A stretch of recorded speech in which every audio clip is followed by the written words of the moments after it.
Nebuchadnezzar II was born around 634 BCE, heir to Nabopolassar, the founder of the Neo-Babylonian Empire. From the start, his destiny was war, politics, and empire building. As a young prince, he traveled with his father on campaigns against the fading power of Assyria, observing firsthand the collapse of an old world and the birth of a new one that he himself would mold. When Nebuchadnezzar first stepped onto the battlefield, he did so with the ferocity that would define him. His early campaigns showed a strategic mind sharp enough to carve empires. By the time he confronted the Egyptians at the Battle of Carchemish in 605 BCE, he was already a master tactician. That victory not only eliminated Egypt's influence in the Near East, but also announced Nebuchadnezzar as a rising force. Shortly after this triumph, news reached him that his father had died. Nebuchadnezzar turned back to Babylon to claim the throne, ascending as king of the most powerful city in Mesopotamia. The throne he inherited was not merely a seat, it was a mission, and Nebuchadnezzar would dedicate his life to fulfilling it. Nebuchadnezzar is remembered not only for war, but for creation. Under his rule, Babylon became a city so magnificent that ancient writers described it as a marvel of the world. He fortified the city's defenses with massive double walls, strengthened its gates, and extended its boundaries. The most famous of these gates was the Ishtar Gate, adorned with radiant blue glazed bricks and images of lions, bulls, and dragons, symbols of the gods and of Babylon's might. This was not merely architecture. It was propaganda, a statement of divine right and absolute power. He expanded temples, restored shrines, and elevated Babylon into a city of wonders. Many believe that during his reign the legendary Hanging Gardens of Babylon, one of the 7 wonders of the ancient world, were constructed. Though historians debate their existence and origins, ancient accounts attribute their lush terraces to Nebuchadnezzar, built for a queen who missed her mountainous homeland.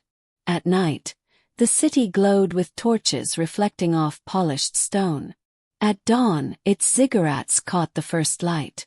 Babylon was no longer merely a city, it was Nebuchadnezzar's statement to history. Yet Nebuchadnezzar was not only a builder, but a conqueror. His empire stretched across Mesopotamia, the Levant, and beyond. He asserted authority through campaigns against rebellious territories, including Judah, whose kings repeatedly defied Babylonian control. In 597 BCE and again in 587 BCE, Nebuchadnezzar marched against Jerusalem.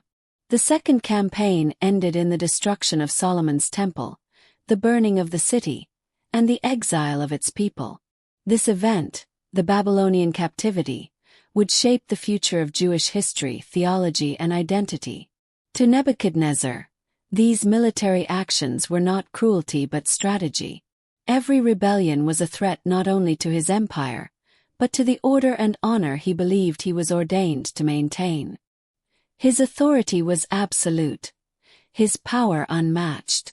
Yet it would be something far more personal, not armies, not kings, that would bring him low.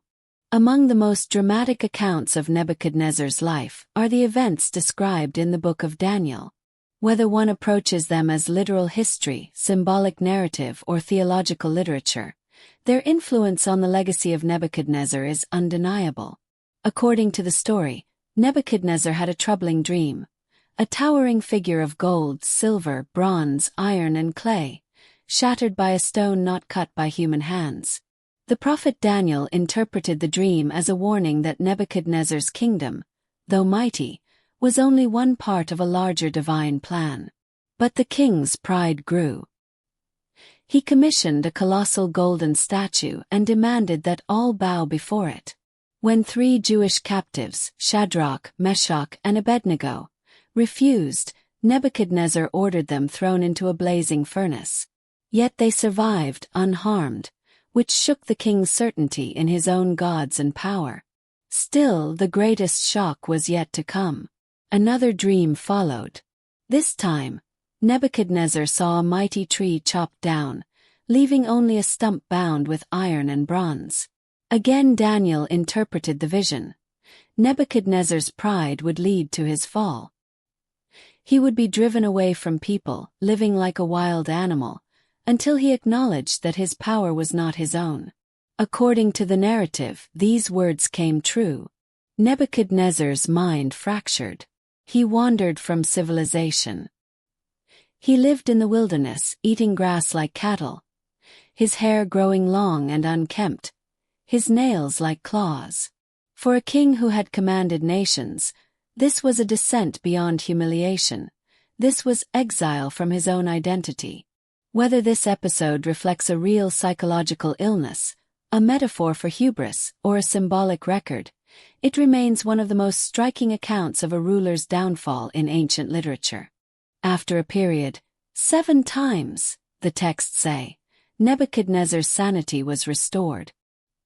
He returned to Babylon not only as a king, but as a humbled man. His proclamations afterward speak of reverence for the divine, recognition of limits, and gratitude for restored authority. Under his renewed leadership, Babylon continued to prosper. The latter years of his reign were stable, marked by consolidation rather than conquest. His focus shifted from domination to administration, from expansion to preservation. Nebuchadnezzar ruled for 43 years, the longest of any king in the Neo-Babylonian dynasty. He died in 562 BCE, leaving behind a city at its zenith and a legacy that would outlast empires. But Babylon's glory would not last. After his death, his successors proved weak or short-lived. His son Amel-Marduk reigned briefly before being overthrown. Subsequent kings sought power but could not maintain the stability Nebuchadnezzar had forged. Within 2 decades, the empire he built began to fracture. In 539 BCE, Cyrus the Great of Persia marched on Babylon. Without the leadership or unity that Nebuchadnezzar once provided, the city fell with little resistance. The gates opened, the army accepted defeat, and the mighty empire of Nebuchadnezzar slipped into history. Yet even as Babylon declined, the legend of its greatest king grew. Nebuchadnezzar's name echoes across archaeology, scripture, myth, and history. To Babylonian records, he is the master builder, the protector of his people, the king who turned a city into the jewel of the ancient world. To the Jewish tradition, he is both a destroyer of the temple and a tool used to shape a people's destiny. To historians, he is a complex figure, brilliant, ambitious, ruthless, creative, and deeply human. His story bridges archaeology and theology, empire and exile, triumph and madness.